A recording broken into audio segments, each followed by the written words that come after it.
Have you ever wondered why some people seem to wake up at 5 a.m., go for a run, eat a healthy breakfast, and get half their day's work done before you even hit snooze for the second time? And on the other hand, why do some of us find ourselves stuck in patterns we desperately want to change, whether it's scrolling endlessly on our phones, procrastinating on important tasks, or reaching for that sugary snack even when we promised ourselves we wouldn't? The truth is, none of this is about willpower alone. It's about something far more powerful: habits. Habits are the invisible architecture of our lives. They shape nearly 40% of our daily actions, often without us realizing it. In fact, psychologists call habits mental shortcuts, automatic behaviors your brain builds to save energy. And once they're wired in, they can feel almost impossible to escape, or incredibly easy to continue. So today, we're diving into the psychology of habits, how they form, why they're so stubborn, and most importantly, how you can create good habits that actually stick and finally break the bad ones that are holding you back. Now, let's start with a fascinating truth: habits are not built on discipline alone. They're built on what psychologists call the habit loop. This loop has three parts: cue, routine, and reward. Think about it.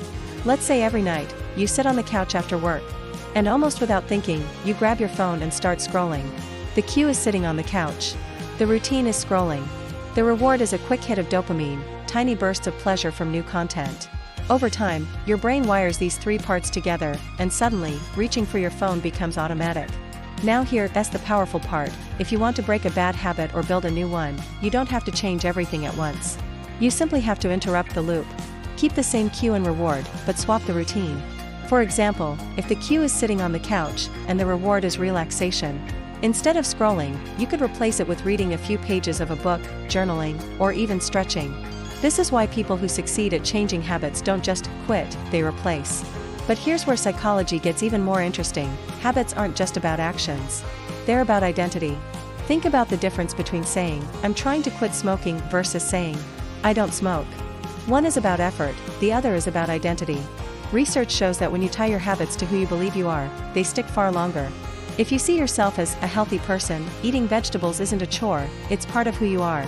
If you see yourself as a disciplined person, exercising daily becomes less of a battle and more of a natural extension of your identity. So the secret isn't just about forcing yourself to behave differently, it's about reshaping your self-image so the behavior feels aligned with who you are. Now, let's talk about something most people get wrong: the myth of motivation. We often think we need to feel motivated before we act. I'll work out when I feel like it. I'll start that project when inspiration strikes. But psychology tells us something shocking: action comes before motivation. In other words, once you take a small step, your brain creates momentum, and motivation follows. This is why tiny habits are so powerful. Let's say you want to build the habit of flossing. Instead of saying, "I'll floss every day forever," start with flossing just one tooth. It sounds ridiculous, but here's the trick: once you've started, your brain says, "Well, I might as well keep going." Small wins compound into big habits. This is also why James Clear, author of Atomic Habits, emphasizes the idea of becoming 1% better every day. Tiny improvements may feel small in the moment, but over time, they add up to massive transformations. Of course, breaking bad habits is the harder part, isn't it? So how do we actually do it? One of the most effective strategies is called friction. If you want to stop a bad habit, make it harder to do.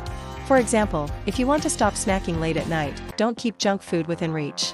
If you want to cut down on phone use, put your phone in another room or use an app blocker. By increasing the friction, you create enough pause for your brain to reconsider. On the flip side, if you want to build a good habit, reduce the friction. Lay out your workout clothes the night before. Keep a water bottle on your desk. Place a book on your pillow so you naturally read before bed instead of scrolling. Small environmental tweaks can dramatically shift your behavior. And here's one last secret that psychologists have discovered: habits love community. If you surround yourself with people who live the way you want to live, you're far more likely to adopt those behaviors. Want to exercise more? Join a fitness group. Want to read more? Hang around readers. Our brains are wired for social belonging, so we unconsciously mirror the habits of those around us. This is why choosing your environment, and the people in it, might be the single most powerful decision you can make for your habits.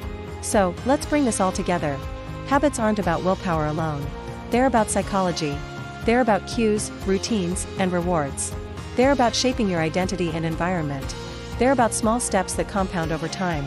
And they're about surrounding yourself with people who pull you in the right direction. The good news? You don't have to change your life overnight. You just need to change one loop, one small action, one choice at a time. Because when you master the psychology of habits, you don't just change what you do, you change who you become. Backhand index pointing right. So let me ask you, what S1 habit you ready to start building, or breaking, today? Drop it in the comments below, because remember, even the smallest change can spark a transformation that lasts a lifetime.